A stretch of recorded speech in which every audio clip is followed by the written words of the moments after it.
বিসমিল্লাহির রহমানির রহিম। প্রিয় গণমাধ্যমের ভাই ও বোনেরা, আপনাদের মাধ্যমে দেশবাসীকে সালাম এবং শুভেচ্ছা জানাচ্ছি। আপনারা জানেন যে দেশের একটা বিশেষ পরিস্থিতিতে আমরা খুব জরুরি ভিত্তিতে আপনাদেরকে আহ্বান করেছিলাম। আজকে ছুটির দিন, তারপর আপনারা এই বর্ষা বাদলের দিনে কষ্ট করে আপনারা এসেছেন, সেজন্য আপনাদের সবাইকে আন্তরিক ধন্যবাদ এবং শুভেচ্ছা জানাচ্ছি। গতকাল রাতটা আমাদের জন্য বিকেল থেকেই একটু উদ্বেগের মধ্য দিয়ে গিয়েছে। আপনারা জানেন যে গত বেশ কিছুদিন থেকে, বিশেষ করে ঈদের পর থেকেই রাজনৈতিক পরিস্থিতিটা একটু একটু করে ঘোলাটে হতে থাকে এবং তারই প্রেক্ষিতে বেশ কয়েকদিন যাবৎ পরপর কিছু ঘটনা ঘটেছে এবং গতকাল আমরা একটা কথা ছড়িয়ে পড়ে যে প্রধান উপদেষ্টা তিনি আর শপথে থাকতে চান না, তিনি তার পদ থেকে ইস্তফা দিতে চান, এরকম একটা খবর ছড়িয়ে পড়ে। আমরা নানা তথ্য বিশ্লেষণ করে জানার চেষ্টা করি বিষয়টা কি। পরে এনসিপির আহ্বায়ক নাহিদ ইসলামের সূত্রে আমরা জানলাম যে প্রধান উপদেষ্টা বিভিন্ন কারণে উনি মনে করছেন যে তিনি যেভাবে রাষ্ট্র পরিচালনা করতে চাচ্ছেন, নানা কারণে তিনি সেটা পারছেন না, যার কারণে তিনি আর শপথে থাকতে চান না। তো এর মধ্য দিয়ে নানা রকমের আলাপ আলোচনা, উদ্বেগ, উৎকণ্ঠা এবং জটিলতা এবং রাজনৈতিক অঙ্গনে নানা ধরনের আলোচনা হয়েছে। আমরা অনেক রাজনৈতিক দলগুলো সারা রাত বিভিন্ন বিষয়ে আলোচনা করেছি, পর্যালোচনা করেছি। সার্বিক বিষয়ে আমাদের দলের পক্ষ থেকে আমাদের অবস্থান এবং বক্তব্য তুলে ধরার জন্য আমাদের আজকের এই সংবাদ সম্মেলন। যে কথাটা বলছিলাম যে গত কয়েক মাস থেকে আমরা কয়েকটি বিষয় লক্ষ্য করেছি। আপনারা দেখেছেন যে বিভিন্ন কলেজ এবং বিশ্ববিদ্যালয় এবং বিভিন্ন শ্রেণী পেশার মানুষেরা তাদের বিভিন্ন দাবি দাওয়া নিয়ে আন্দোলন করেছেন। সর্বশেষ আওয়ামী লীগ নিষিদ্ধের দাবিতে একটা আন্দোলন হয়েছে এবং প্রধান উপদেষ্টার বাসভবন ঘেরাওয়ের মতো কর্মসূচি দেওয়া হয়েছে এবং দাবি আদায়ের পরে আমরা দেখলাম জগন্নাথ বিশ্ববিদ্যালয়ের ছাত্ররা একইভাবে তারা যমুনা ভবন ঘেরাও করেছে এবং এরপরে আমরা যেটা দেখলাম সম্প্রতি, সেটা হচ্ছে ঢাকা দক্ষিণ সিটি কর্পোরেশনের মেয়র হিসেবে বিএনপি নেতা জনাব ইঞ্জিনিয়ার ইশাককে শপথ পড়ানোর দাবিতে একই রকম আন্দোলন গত 2-3 দিন ধরে হচ্ছে। এটা একটা দৃশ্যপট। এর বাইরে আমরা যে জিনিসটা দেখেছি যে এনসিপি এবং বিএনপি উভয় রাজনৈতিক দলের মধ্যে এক ধরনের টানাপোড়েন, নানা ধরনের কাঁদা ছোড়াছড়ি, বাকযুদ্ধ এবং এর প্রেক্ষাপটে তিনজন করে মোট 6 জন উপদেষ্টার পদত্যাগ দাবি করা হয়েছে। নির্বাচন কমিশন ঘেরাও হয়েছে এবং আরও আমরা দেখলাম যে 2 জন ছাত্র উপদেষ্টার পাশাপাশি জাতীয় নিরাপত্তা উপদেষ্টার পদত্যাগের ব্যাপারেও বিএনপি দাবি তুলেছে। এর আগে আমরা দেখেছি আওয়ামী লীগের নিষিদ্ধের আন্দোলনের পরপরই আমরা দেখলাম যে এনসিপির সাথে জামাত এবং ছাত্র শিবিরের এক ধরনের বাকযুদ্ধ এবং সম্পর্কের অবনতি ঘটেছে। বিভিন্ন রকমের আলাপ আলোচনা এবং উপদেষ্টা মাহফুজ আলমের বিভিন্ন বক্তব্য নিয়ে পরিস্থিতিটা এমন হয়েছে যে আমরা দেখলাম যে বিএনপি এবং এনসিপি একেবারে মুখোমুখি অবস্থায় দাঁড়িয়ে গেছে এবং এটাকে কেন্দ্র করে সরকারের সাথেও এক ধরনের সম্পর্কের অবনতি তৈরি হয়েছে। সম্প্রতি আরেকটি জিনিস যেটা বাংলাদেশের সাবেক স্বৈরাচারের মদতপুষ্ট রাষ্ট্রপতি আব্দুল হামিদের বিদেশ যাওয়া নিয়ে একটা টানাপোড়েন তৈরি হয়েছে এবং লাস্ট আমরা যেটা দেখলাম যে বাংলাদেশ সেনাবাহিনীর প্রধান জেনারেল ওয়াকারুজ্জামানের একটা অফিসার্স অ্যাড্রেসে তিনি সেখানে যে বক্তব্য রেখেছেন, সেই বক্তব্যগুলো সোশ্যাল মিডিয়া এবং কয়েকটি পত্রিকার মাধ্যমে আমাদের এখানে কিছু বক্তব্য এসেছে। যে বক্তব্যগুলোর সাথে সরকারের বক্তব্যের কিছুটা দ্বিমত আমাদের কাছে পরিলক্ষিত হয়েছে।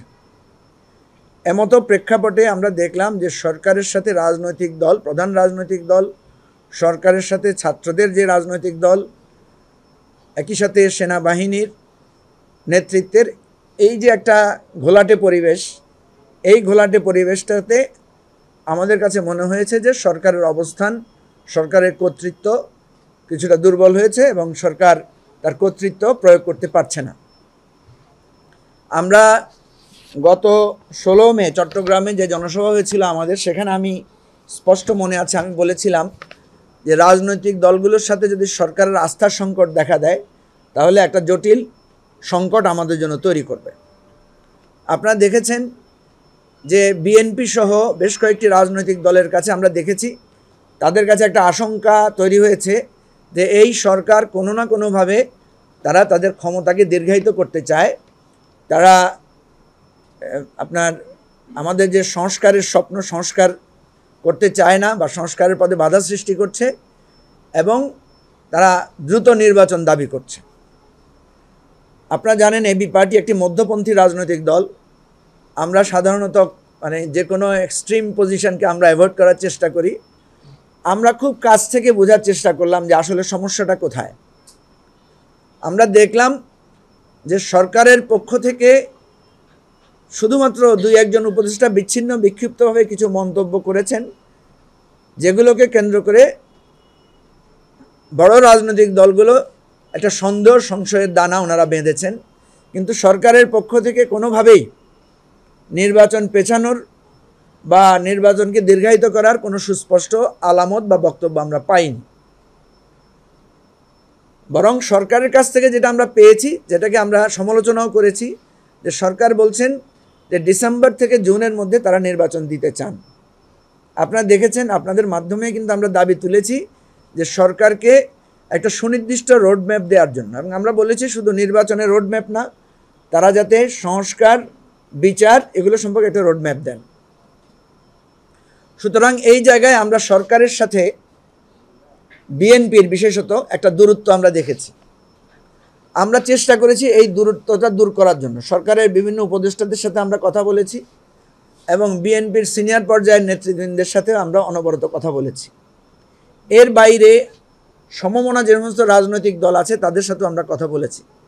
কিন্তু দুর্ভাগ্যজনকভাবে আমরা দেখেছি যে সরকারের অনেক উপদেষ্টাদের কাছ থেকে আমরা খুব বেশি ভালো সাড়া পাইনি।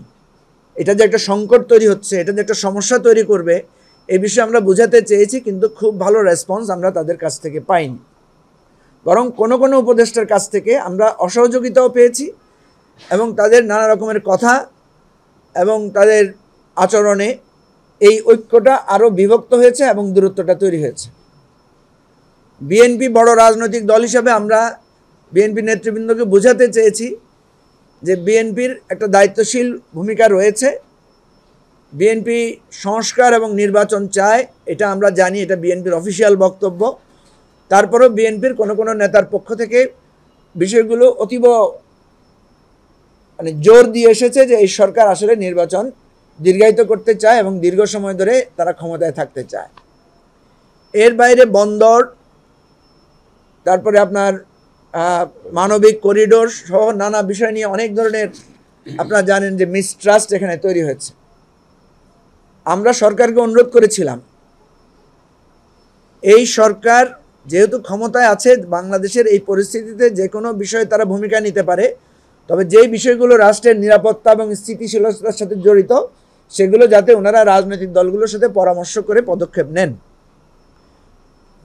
আমরা সরকারকেও বোঝাতে পারি নাই, আমরা বড় রাজনৈতিক দলগুলোকে বোঝাতে পারি নাই। বড় রাজনৈতিক দলগুলো বলেছে এই সরকারের ম্যান্ডেট নাই, আর সরকার বলেছে যে আমাদের সব ধরনের ম্যান্ডেট আছে। অথচ এই কথাটাকেই কিন্তু সরকার যদি একটু চেষ্টা করত যে সবার সাথে পরামর্শ করে গুরুত্বপূর্ণ ভূমিকার সিদ্ধান্ত নেওয়ার ব্যাপারে, সরকারের যেহেতু একটা জাতীয় ঐকমত্য কমিশন আছে সেটাকে ব্যবহার করে এই জিনিসগুলো করতে পারত। তো এখানে আমরা যেটা দেখেছি, কারো পক্ষ থেকেই আমরা যখন ঘরোয়াভাবে আলোচনা করেছি, কারো কাছ থেকেই আমরা কোনো খারাপ উদ্দেশ্য পাই নাই। এখানে একটা মধ্যখানে একটা ভুল বুঝাবুঝি এবং অহেতুক এই যে বাকযুদ্ধ, এটার মাধ্যমে আমরা দেখেছি একটা সম্পর্কের অবনতির বিষয়টা তৈরি হয়েছে। আপনারা জানেন যে এই আমাদের যে জুলাই আগস্টে যে গণ অভ্যুত্থান হয়েছে, সে গণ অভ্যুত্থানের নায়ক যারা নেতৃত্ব দিয়ে গণ অভ্যুত্থানকে সফল করেছেন, সেই ছাত্র সমাজ এবং যাদের নেতৃত্বে একটা রাজনৈতিক দল গঠিত হয়েছে ন্যাশনাল সিটিজেন পার্টি এনসিপি, তাদের কিছু কিছু নেতার বক্তব্য নিয়েও আমরা দেখেছি যে রাজনৈতিক অঙ্গনে বিভক্তির একটা রেখা তৈরি হয়েছে। যেই কথাগুলোকে আরও পরিশীলিতভাবে বলেই মত প্রকাশটা করা যেত। ফলে আন্দোলনকামী শক্তিগুলোর মধ্যে যে বিভেদ তৈরি হচ্ছে, আমরা বারবারই বলেছি যে এই বিভেদ আমাদের ফ্যাসিবাদকে সহযোগিতা করবে, ফ্যাসিবাদকে উৎসাহিত করবে এবং আমাদের উপরে যে সাম্রাজ্যবাদী শক্তির যে একটা সেনদৃষ্টি বা একটা কুদৃষ্টি আছে, সেইটাকে তারা সুবিধা দিবে। কিন্তু দুর্ভাগ্যজনকভাবে আমরা দেখলাম যে কৃতিত্ব, আমাকে এই দল খারাপ বলেছে, আমি তাকে আরও এক দল বাড়িয়ে খারাপ বলবো, এই ধরনের একটা প্রবণতা এই পরিস্থিতিটাকে আরও জটিল করে তুলেছে। প্রিয় বন্ধুগণ, আপনারা জানেন যে সেনাপ্রধান আমাদের যে গণ অভ্যুত্থান হয়েছে, সেই গণ অভ্যুত্থানের চূড়ান্ত মুহূর্তে সেনাবাহিনীর নেতৃত্ব যারা দিয়েছেন, সেনাপ্রধানের নেতৃত্বে, তাদের একটা ঐতিহাসিক ভূমিকা রয়েছে এবং একটা জটিল ট্রানজিশনাল পিরিয়ডে ওনারা একটা অত্যন্ত ধৈর্যশীলতার সাথে একটা ভূমিকা রেখেছেন। যে কোনো রাজনৈতিক পরিস্থিতিতে এই ট্রানজিশনাল পিরিয়ডে ভূমিকা রাখতে গেলে অনেক ধরনের বিতর্কের তৈরি হতে পারে এবং এটা হওয়াটাই স্বাভাবিক। আমরা দেখেছি এই যে নানা বিতর্ক, এগুলোকে নানাভাবে আরও বেশি ডালপালা মেলে বিভেদটাকে আরও বাড়ানো হয়েছে। সরকারের যেটা উচিত ছিল যে এই বিভেদটাকে কমিয়ে সবাইকে ঐক্যবদ্ধ করে একটা সরকার পরিচালনা করা, সেই জায়গায় যথেষ্ট ঘাটতি হয়েছে। আমরা সেনাবাহিনী প্রধানের দুটো বক্তব্য দেখেছি। উনি রাওয়াতে একটা বক্তব্য রেখেছেন এবং এনসিপি নেতা হাসনাত আবদুল্লাহর প্রেক্ষিতে মাধ্যমে একটা কথা ওনাকে দিয়ে এসেছে। এর বাইরে সর্বশেষ আমরা দেখলাম যে অফিসার্স অ্যাড্রেসে উনি কিছু কথা বলেছেন। রাওয়াতে এবং অফিসার্স অ্যাড্রেসে উনি যে কথাগুলো বলেছেন, সেটা সেনাবাহিনীর আভ্যন্তরীণ কিছু আলোচনা তিনি সেখানে করেছেন, কিন্তু সেই কথাগুলো বিভিন্ন সংবাদ মাধ্যমে এসেছে। যদিও সেনাবাহিনীর বক্তব্যগুলো সাধারণত আইএসপিআর বা সরকারের তথ্যসূত্রের মাধ্যমে আসাটাই ছিল আমাদের জন্য কাঙ্ক্ষিত, কিন্তু আমরা দেখলাম এই বক্তব্যগুলো সোশ্যাল মিডিয়াতে এসেছে বিভিন্ন চ্যানেল দিয়ে, যার ফলে এই বক্তব্যগুলো নিয়ে নানা ধরনের ধূম্রজাল সৃষ্টি হয়েছে। আপনারা জানেন আমাদের দেশের স্বাভাবিক নিয়ম হচ্ছে সেনাবাহিনীকে আমরা রাজনীতির বিতর্কের ঊর্ধ্বে রাখি। সেনাবাহিনীকে কখনো আমরা রাজনীতির মধ্যে টেনে আনি না এবং সেনাবাহিনী বাংলাদেশের জাতীয় ঐক্যের একটা অন্যতম প্রতীক এবং এখন পর্যন্ত যতগুলো প্রতিষ্ঠান যতভাবে ক্ষতিগ্রস্ত হয়েছে, অপেক্ষাকৃত কম ক্ষতিগ্রস্ত হয়েছে আমাদের সেনাবাহিনী। কিন্তু এরকম একটা ভোলাটাইল সিচুয়েশনে সেনাবাহিনীকে নানাভাবে বিগত নির্বাচনগুলো সহ নানা পরিস্থিতি, আয়নাঘর নির্মাণ সহ নানা ইস্যুটা আপনারা জানেন যে বাংলাদেশ সেনাবাহিনীকে বিতর্কিত করার জন্য, বাংলাদেশ সেনাবাহিনীর ইতিহাস ঐতিহ্যকে ধ্বংস করার জন্য বিগত ফ্যাসিবাদী সরকার নানা রকমের অপকর্ম করেছে। এই জিনিসগুলো আমরা চাইলেই কিন্তু মুছে ফেলতে পারবো না। ফলে এইটা কিন্তু একটা জটিল পরিস্থিতি আমাদের মধ্যে আছে। একটা সমাজ, একটা রাষ্ট্র নানা জটিল পরিস্থিতির সম্মিলনে কিন্তু একটা সমাধানের পথে যেতে হয়। আমাদের এই অন্তর্বর্তীকালীন সরকারের উচিত ছিল এই সমস্ত জটিল পরিস্থিতিগুলোকে চিহ্নিত করা এবং জাতিকে ঐক্যবদ্ধ করার জন্য সুনির্দিষ্ট পদক্ষেপ গ্রহণ করা। কিন্তু আমরা দেখেছি সেনাবাহিনী প্রধানের বক্তব্যগুলো নিয়ে কখনো সরকার কোনো স্পষ্ট বক্তব্য দেয় নাই। না দেওয়ার কারণে যেটা হয়েছে, সোশ্যাল মিডিয়াতে নানা প্রেক্ষাপটে এই জিনিসগুলো নানা রকম উত্তেজক আলোচনা, নানা রকমের ব্লেম গেম, নানা ধরনের প্রতিক্রিয়া, নানা ধরনের ট্রলও আমরা আমাদের এখানে দেখতে পাচ্ছি, যেটা অতীতে খুব কম হয়েছে। সেরকম প্রেক্ষাপটে আমরা আজকে আপনাদেরকে আজকে বলতে বাধ্য হচ্ছি, আমরা চেষ্টা করেছি আভ্যন্তরীণভাবে এই বিষয়টার সমাধান করার জন্য, অনানুষ্ঠানিক কিছু আলোচনা করার জন্য। সরকারের উপদেষ্টাদের সাথেও আমরা এগুলো নিয়ে বসেছি। আমরা সেনাবাহিনীর যারা প্রাক্তন অফিসার আছেন বা কর্মরতরা আছেন তাদেরকে আমরা বোঝানোর চেষ্টা করেছি যে একটা সুষ্ঠু সমাধানে কিভাবে পৌঁছানো যায়। দুর্ভাগ্যজনকভাবে এখানেও আমরা ব্যর্থ হয়েছি, এখানেও আমরা কোনো সমাধানে পৌঁছাতে পারি নাই। ফলে এখন যেটা দেখা যাচ্ছে যে সেনাবাহিনী প্রধান সর্বশেষ যে বক্তব্যটা এখন আমাদের কাছে এসেছে, আমি আবারও দাবি করছি যে ওনার বক্তব্যটা অফিসিয়ালি আসা দরকার। যেই বক্তব্যটা এসেছে সেই ব্যাপারে সরকার এখনো পর্যন্ত কোনো প্রতিক্রিয়া জানায় নাই, কিন্তু নানা ধরনের কথা সমাজে বা আমাদের সোশ্যাল মিডিয়াতে এগুলো নিয়ে আলোচনা হচ্ছে। এটা আমাদের জন্য সুখকর নয়। আমাদের সেনাবাহিনী সরকারের মধ্যে এই মানে নেতৃত্ব পর্যায়ের এই বিতর্ক এবং নানা ধরনের আলোচনার দিন দিন ধরে চলতে দেওয়া যায় না। এটাকে কোনো না কোনো ক্ষেত্রে একটা সমাধানে পৌঁছাতে হয়, একটা সলভ করতে হয়। আমি আপনাদেরকে বিস্তারিত হয়তো বলতে পারছি না, কিন্তু আমরা চেষ্টা করেছি এই জিনিসগুলোকে সলভ করার জন্য।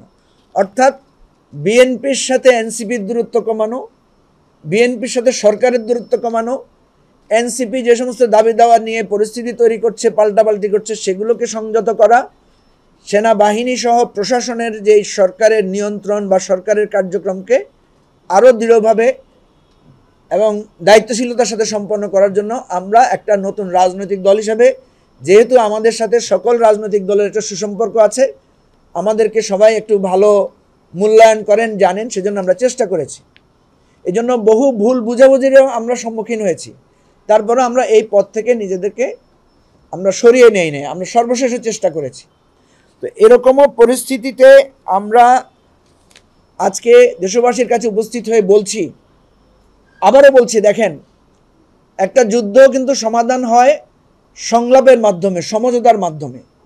পৃথিবীতে বেশিরভাগ যুদ্ধই কোনো ফল বয়ে আনে নাই, ধ্বংস ছাড়া কোনো ফল বয়ে আনে নাই, কোনো জেদাজেদি কখনো মানুষের জন্য কল্যাণ বয়ে আনে নাই। বরং স্যাক্রিফাইস করে নিজেদের জিদকে কমিয়ে পরস্পর সমঝোতার ভিত্তিতেই সমাধান করতে হয়েছে। সেজন্য যেই কথাটা এখন সমাজে, রাষ্ট্রে, সব জায়গায় ভেসে বেড়াচ্ছে যে প্রধান উপদেষ্টা বিরক্ত হয়ে গেছেন, উনি আর সংস্কার নির্বাচন প্রশ্নে উনি হতাশা বোধ করছেন, উনি মনে করছেন যে এই পরিস্থিতিতে ওনার পক্ষে একটা সংস্কার এবং একটা সুষ্ঠু নির্বাচন উপহার দেওয়া সম্ভব না, সেই জন্য উনি ওনার দায়িত্ব থেকে সরে যেতে চান। আপনারা তো নিশ্চয়ই শুনেছেন এই কথাটা। আমরা অনুরোধ করব যে তিনি সরে গেলেই এটা সমাধান হবে না, এবং ওনার সরে যাওয়ার বিষয়টাকে নিয়ে যদি আমরা কোনো রাজনৈতিক রং দেওয়ারও চেষ্টা করি, সেটাও আমাদের জন্য কোনো সমাধান বয়ে আনবে না। কারণ উনি যদি এখান থেকে সরে যান, আমাদের ঐক্যমতের ভিত্তিতে অন্য কেউ এই দায়িত্ব নিতে সাহস করবেন না, এবং যে পরিস্থিতিতে এটা হচ্ছে সেই পরিস্থিতিতে একটা শূন্যতা এবং একটা ভয় ভীতি অনেকের মধ্যে কাজ করবে, একটা অবিশ্বাস আমাদের মধ্যে কাজ করবে। সেজন্য আমরা আপনাদের মাধ্যমে আজকে স্পষ্ট করে বলতে চাই যে পদত্যাগ কোনো সমাধান নয়, বরং আলাপ আলোচনার মাধ্যমে সকল পক্ষ আপনারা একটা সমঝোতামূলক সমাধানে আসুন। যে সমস্ত উপদেষ্টাদের ব্যাপারে কথা উঠেছে, অভিযোগ উঠেছে, দেখেন অনেক বিষয় নিয়ে কথা হয়েছে, কিন্তু একজন উপদেষ্টাকেও আমরা দেখলাম না দায় স্বীকার করে পদত্যাগ করতে। আমি অনুরোধ করব যে প্রফেসর ইউনূস, উনি হয়তো কঠোর হতে চান না, আমরা অনেকবার আশা করেছিলাম যে উনি ওনার উপদেষ্টা পরিষদে একটা পরিবর্তন আনবেন, কিন্তু আমরা দেখেছি উনি পরিবর্তন আনেন নাই, হয়তো নতুন নতুন কাউকে যুক্ত করেছেন। আমাদের অনুরোধ থাকবে যে প্রফেসর ইউনূস যেহেতু কঠোর হতে চান না, যে সমস্ত উপদেষ্টারা মনে করছেন যে আপনারা অনৈক্যের জন্য দায়ী, আপনারা বিভেদের জন্য দায়ী, আপনারা রাষ্ট্রটাকে একটা জায়গায় নিতে পারছেন না, প্লিজ আপনারা পদত্যাগ করুন। আপনারা পদত্যাগ করে সেখানে যোগ্য লোকদেরকে দায়িত্ব স্থাপনের জন্য আপনারা একটা পথ খুলুন। দ্বিতীয় কথা হচ্ছে, বিএনপির সাথে যে দূরত্বটা তৈরি হয়েছে, আমরা মনে করি এখানে একটা সমঝোতামূলক পদক্ষেপ নেওয়া দরকার। সেই সমঝোতামূলক পদক্ষেপ হতে পারে যে রাজনৈতিক কিছু লোককে প্রয়োজনে বিভিন্ন দলের পরামর্শ নিয়ে প্রয়োজনে রাজনৈতিক মেধাসম্পন্ন, ধীসম্পন্ন কিছু লোককে উপদেষ্টা পরিষদে আপনারা যুক্ত করেন। অর্থাৎ আমি বোঝাতে চাচ্ছি, পদত্যাগের পথে না গিয়ে স্বেচ্ছায় আমাদের একটা সমাধানমূলক পথ আমাদেরকে বের করা দরকার। এবং আমরা যদি এই ধরনের একটা সংলাপ করি যে বিএনপির কী সমস্যা, বিএনপি কী চায়, এনসিপি কী চায়, সরকার কী চায়, বা সেনাবাহিনীর বক্তব্য, প্রধানের বক্তব্যটা কি, এইভাবে যদি আমরা জেনে আমরা যদি এটার একটা সমাধানমূলক পদক্ষেপ নিতে পারি, তাহলে আমি মনে করি যে আমাদের রাষ্ট্রটা একটা সম্ভাবনার জায়গায় এটা পৌঁছাতে পারবে। একটা সংস্কার, বিচার এবং নির্বাচনের যে পথটাতে আমরা হাঁটতে চাই সেটা সঠিকভাবে হাঁটবে। আদারওয়াইজ কিন্তু এটা একটা সেফ ল্যান্ডিং, একটা প্রপার পাওয়ার ট্রান্সফরমেশনের জায়গাটা আমরা যেতে পারবো না।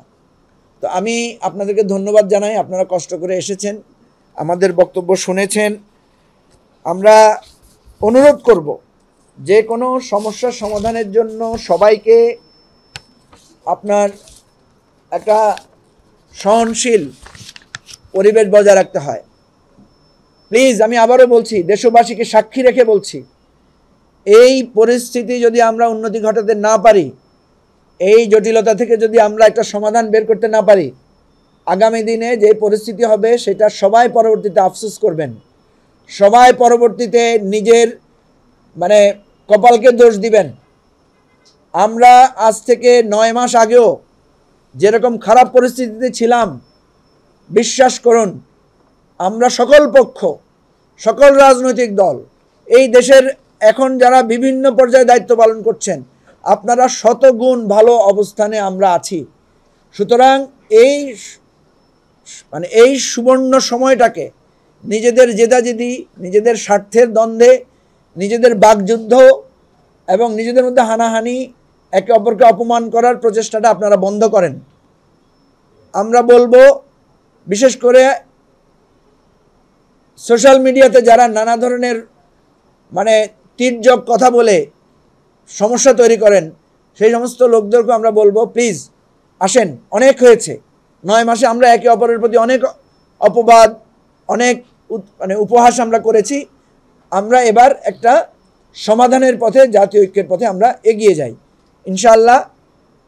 একটা কথা আছে, যত মুশকিল তত আসান, যত বিপদ সেই বিপদকে কাউন্টে নিয়ে আমরা একটা আমাদের কল্যাণের পথ খুঁজে বের করতে পারবো ইনশাআল্লাহ। আমরা অতীতেও কখনো হতাশ হই নাই, ফেল করি নাই, এই জাতি ঘুরে দাঁড়িয়েছে, এবারও আমরা পারবো। সবাইকে ধন্যবাদ। আসসালামু আলাইকুম।